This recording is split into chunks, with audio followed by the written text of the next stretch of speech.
هنعمل النهاردة بشوية مكونات بسيطة صدر فرخة وبتنجانية واحدة بس، وجبة متكاملة صحية جميلة جدا. هنعمل طاجن فراخ بالبتنجان. انا من عشاق البتنجان، واكيد في كتير زيي بيحبوه جدا، بس طبعا بتخافوا من ان هو بيشرب زيت كتير جدا وسعراته بتكون زيادة قوي. هنعمله النهاردة بطريقة صحية وطعمه هيكون لذيذ خالص، ومش هتحسوا ان هو مش مقلي في الزيت او ان هو ناقصه حاجة. هنعرف الوقت ازاي. بس قبل ما نبدأ في الفيديو ما تنسوش تشتركوا في القناة وتفعلوا الجرس ولايك وشير لو عجبكم الفيديو.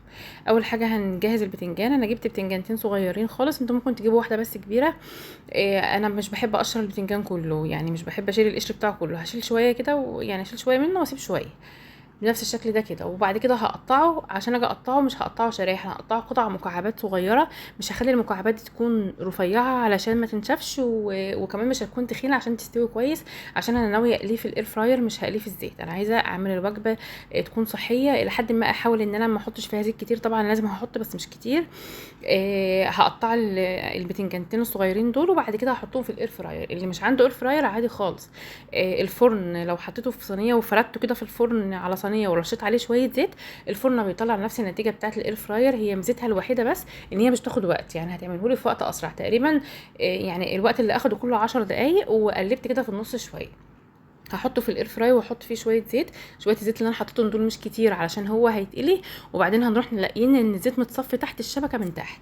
دخلته هيقعد 10 دقايق. هاجي بقى الفراخ، انا جبت صدر فرخه متقطع قطع صغيره عليه، بس كان قطعه ورك كده صغيره كانت عندي.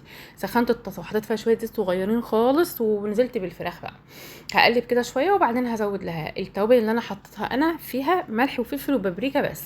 انتوا تقدروا تحطوا كمون، عشان انتوا عارفين ان الكمون والثوم والحاجات دي بتبقى حلوه مع البتنجان، بس انا بصراحه انا اللي هاكلها وعاملاها بطريقه صحيه، فمش حابه احط لا ثوم ولا بصل ولا اي حاجه، ولا توابل تكون تقيله، عشان يعني تكون خفيفه كده وصحيه.